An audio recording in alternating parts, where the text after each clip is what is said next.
Have you ever observed how some individuals seem to effortlessly influence their surroundings without uttering a single word?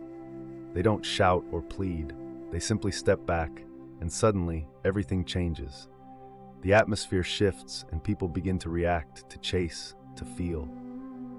Now imagine if you did the same, if you ceased to immediately respond to everything. What if you chose silence over automatic reactions, retreat instead of confrontation? The key point here is that when you stop being constantly available, emotionally, physically, or mentally, the world around you becomes unsettled. People are accustomed to controlling you through your reactions, impulses, and predictability. But the moment you decide to withdraw, everything shifts. Those who thought they knew you will realize they know nothing at all. Carl Jung once said, "Everything that irritates us about others can lead us to a better understanding of ourselves." So consider this: when you become less accessible, who becomes frustrated? Who tries to provoke you, seeking some emotional response? This reveals more about them than it does about you. It highlights how much you've been unknowingly manipulated. You give pieces of yourself away to please others, to maintain peace, to keep people around who were never truly with you. Every forced yes, every automatic response, every emotional reaction drains your energy, leaving behind only fatigue, frustration, and an emptiness that's hard to explain. I'll tell you why. Because you are too available to people who don't deserve even a moment of your silence. This message isn't about turning your back on the world. It's about choosing yourself. It's about what Jung referred to as individuation, the journey of becoming whole, authentic, and complete. This process begins when you realize that silence can be more powerful than 1,000 arguments. When withdrawal comes from awareness, not avoidance, it becomes an act of strength. So let me ask you, how long will you let others control your emotions? How long will you react like a puppet every time someone presses your buttons? Perhaps it's time to sever those strings, to step back and to become a mystery. Because when you stop being constantly available, everything changes. From childhood, you've been taught to always be there for others, to respond quickly, to please, and to say yes even when you wanted to say no. You've been conditioned to believe your worth is defined by how available you are. But here's a truth that perhaps no one has ever told you clearly. This excessive availability is not a virtue. It's a prison. As long as you believe you need to be accessible all the time, emotionally or otherwise, you'll be manipulated, drained, and discarded as soon as you're no longer of use. Why? Because being always available makes you predictable. And once something is predictable, it becomes a tool. People will begin using you as an emotional emergency button, pressing it when they need attention, relief, or validation, and then putting you back when they're done. But you don't notice this because you're caught in the illusion that being available to everyone will make someone be there for you. But that's not how it works. Jung also discussed the concept of the persona, the mask we wear to be accepted, loved, and recognized. It's this very mask that keeps you constantly available. You say, "I'm fine," when you're suffocating. You respond to messages right away, even when you're exhausted. You feel the need to explain, justify, and defend yourself as if you owe the world an explanation. But the truth is, the more you make yourself central to others' lives, the more you fade from your own. Being available all the time is a form of self-neglect. It's a subtle way of seeking approval, avoiding rejection, and trying to control the image others have of you. But this need for control comes with a cost. The cost is your peace, your energy, your well-being.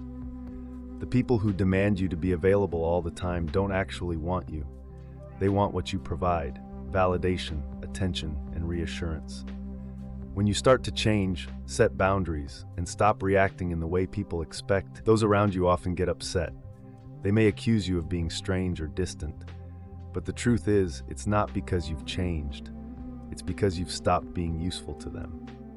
And here's the harsh reality. The more available you are, the less people will value you. What's too plentiful becomes disposable, like an emotional rag. People don't respect what they don't have to earn, and they don't value what is always there. So take a moment to think. Who truly deserves your time, your attention, your presence, and your energy? Who deserves your absence? But before answering, we need to understand something crucial. Why do we react so much? Why do we give in so easily? What drives this almost automatic urge to justify, respond, and please? The answer lies in what Carl Jung called psychic energy, which we'll explore next. Your energy is all you truly have, and if you don't learn to protect it, others will use it against you. Jung didn't see the human mind as a mechanical system that merely reacts to outside stimuli. Instead, he viewed the psyche as an energy system, where every thought, emotion, and action drains a bit of that energy. The question is, are you consciously choosing where your energy goes, or are you letting the world decide for you? Every time you react impulsively, whether defending yourself from unnecessary criticism, responding to provocations just to prove a point, engaging in pointless arguments, or trying to please those who don't value you, you waste your inner strength. Jung clearly stated that what you resist persists. The more you react, the more you entangle yourself. People who feel emotionally drained are not weak, they're simply misdirected. And what happens when you're exhausted? You become vulnerable. Vulnerability makes you an easy target for those who manipulate, take advantage, and prey on emotional neediness. These people can sense it. They can see that you don't know how to guard your energy, that you react to everything, and that you're always trying to fix everyone else's problems. They exploit this. Jung believed that a healthy psyche is one that knows how to retain its energy. This means being able to say no without guilt, staying silent without feeling like a coward, and observing before acting. True power doesn't lie in reacting, it lies in knowing when and how to act. And this is only possible when you truly understand yourself, when you're aware of your own impulses. How many times have you lost sleep over an unresolved conversation? How often have you ruminated on something you should have said, or tried to understand why someone treated you badly? That's your energy being drained without return. You're keeping alive ghosts that should have been laid to rest long ago, feeding dynamics that exist only because you refuse to stop responding. Psychic energy is like a force field. When it's well guarded, it creates presence. You walk into a room, and without saying a word, you command respect. But when it's poorly managed, you become reactive, fragile, and invisible. The world shows no mercy for those who are easily manipulated. So start paying attention to your own triggers. What causes you to react automatically? What makes you lose your center? These are the points where your energy leaks out. That's where you need to focus, not to become cold or indifferent, but to be selective, to claim sovereignty over yourself. And here's one of Jung's most powerful insights. When you protect your energy, you break the projections others place upon you. And that really bothers people because it disrupts their ability to manipulate you. Now we're entering a darker territory, the realm of silent manipulation. In the next part, we'll look at how opportunistic people feed off your energy and why your unavailability completely disarms their games. Prepare yourself to truly see who's been draining you without you realizing it. You might think you're in control. You may believe your reactions are conscious choices, but the truth is far more unsettling. Most of your emotional responses are programmed, and those who understand this know exactly how to manipulate you. Opportunistic people don't need to raise their voices, threaten, or force situations. They simply press the buttons you've left exposed, and you react almost automatically. Carl Jung referred to this as projection, the psychological mechanism where people project onto others what they cannot face within themselves. However, there's another layer to this phenomenon that few recognize. While others project their feelings onto you, you also become the container for those projections. The more emotionally available you are, the more you turn into a blank canvas for others' expectations and desires. Think about the friend who only reaches out when they're in crisis, or the partner who constantly expects you to save the day, or perhaps that person who praises you, but only as long as you are useful to them. None of this is random. These people aren't truly relating to you. They're relating to the idea they've formed about you, to the role you've agreed to play. Why do you agree? Because you're afraid of disappointing them, of not being loved, or of being abandoned. The most effective form of manipulation doesn't come through shouting or force. It happens in the quiet moments of guilt. When you feel like you owe something to someone, when you believe you must always be available, help, or understand, even when it destroys you inside. The manipulator doesn't need to control you. They only need you to keep reacting in the same way. But when you stop reacting, the dynamic shifts. When you start saying no, when you respond with silence instead of explanation, the projections begin to unravel. The mask they've put on you falls off, and this causes confusion. They no longer know who you are, and worse, they're forced to confront themselves. But not everyone is ready for that. Your unavailability becomes a threat because it forces others to face their own emptiness. The silence you offer exposes the internal chaos they prefer to ignore. And then comes the backlash, the criticism, the emotional drama. Not because you're wrong, but because you stop being their convenient mirror. As Jung said, we do not become enlightened by imagining figures of light, but by making the darkness conscious. When you withdraw, when you stop feeding the cycle, the shadow of others begins to surface, and this is unbearable for those who've used you as an escape. So what about you? Are you prepared to handle the discomfort of being misunderstood, rejected, or even attacked for protecting yourself? Are you ready to face the silence that comes after you break free? Because in that silence, a new kind of power is born. This is what we'll discuss next. Why silence can be the most powerful weapon of the human psyche, and how it changes the dynamic between you and the world. The modern world is full of noise. Everyone wants to be heard, to respond quickly, to win pointless debates, and to prove their point, even at the expense of their peace.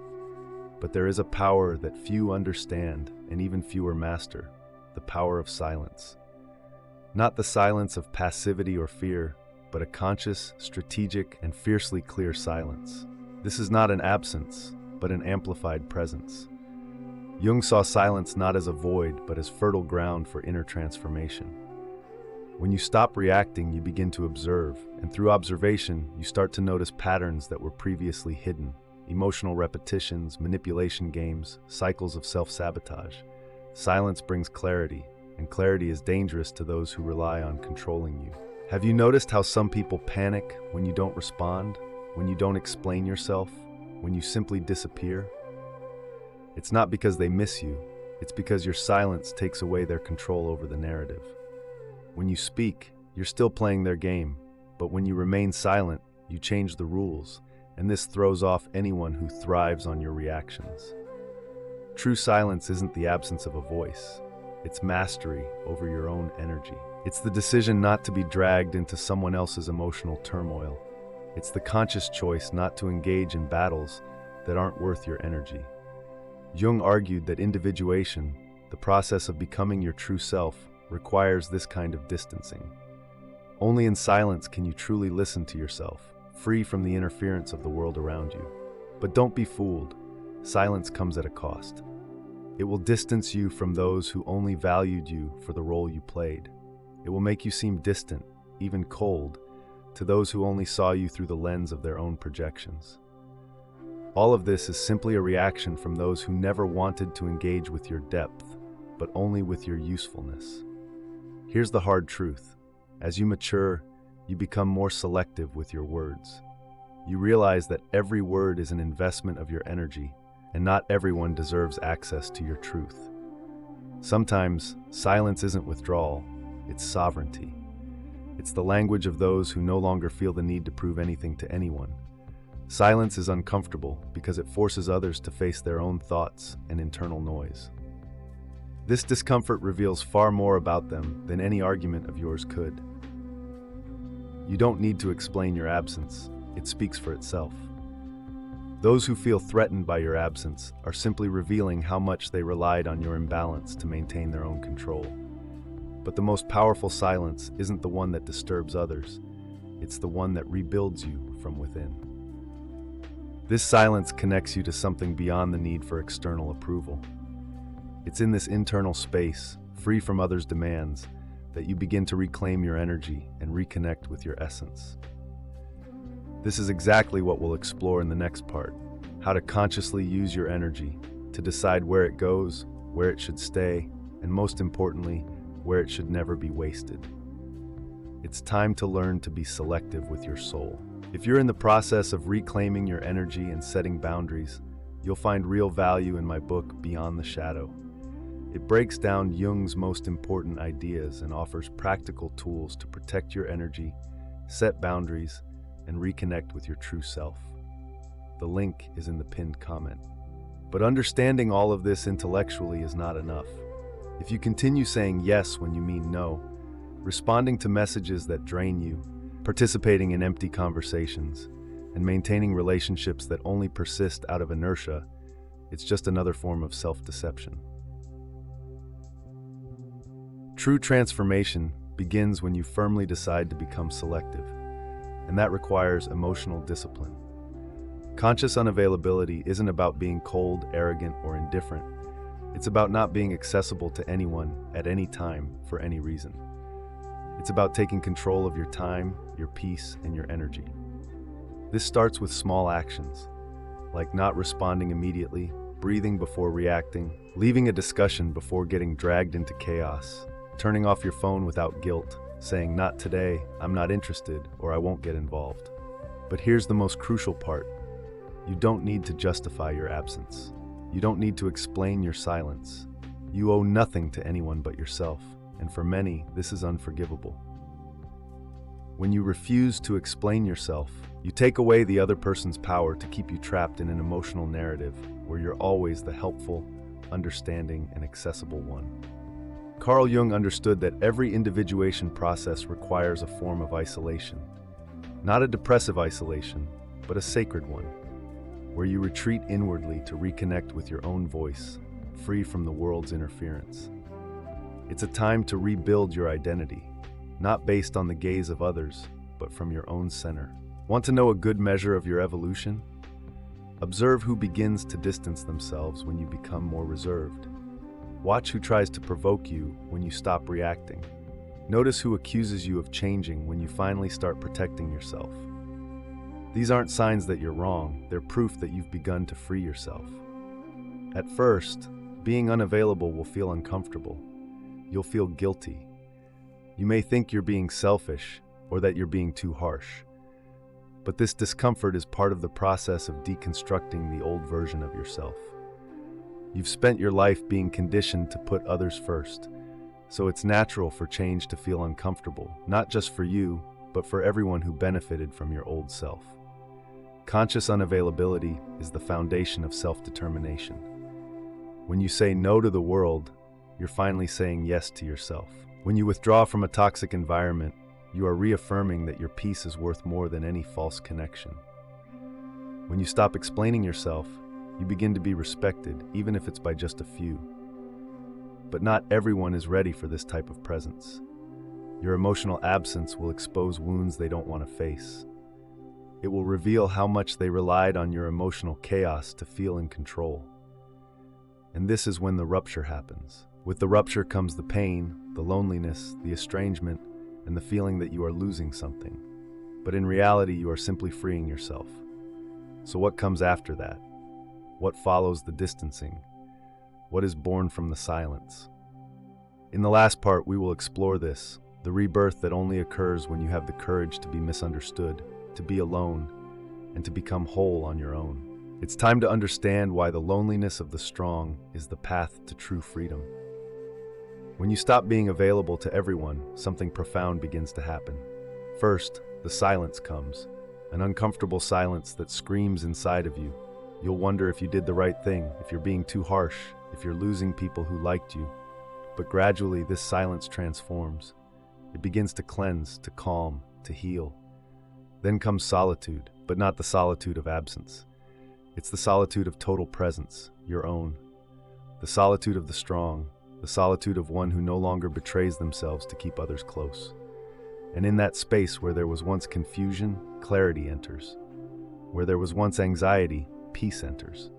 Where there was once neediness, a new kind of strength enters. The strength of being whole within yourself. Carl Jung said that the process of individuation, becoming who you truly are, requires you to distance yourself from the collective. You must disidentify from the mask and walk alone for a while. And that's exactly what you're doing when you choose to become unavailable. You're not fleeing the world, you're returning to yourself. At this point, you stop being a reactor and become a creator. You cease being shaped by circumstances and begin to shape your reality from within. The people who feel uncomfortable with your absence reveal that they never wanted you. They wanted the role you played. And now that you no longer fit, they don't know what to do with you. And that, my friend, is liberating.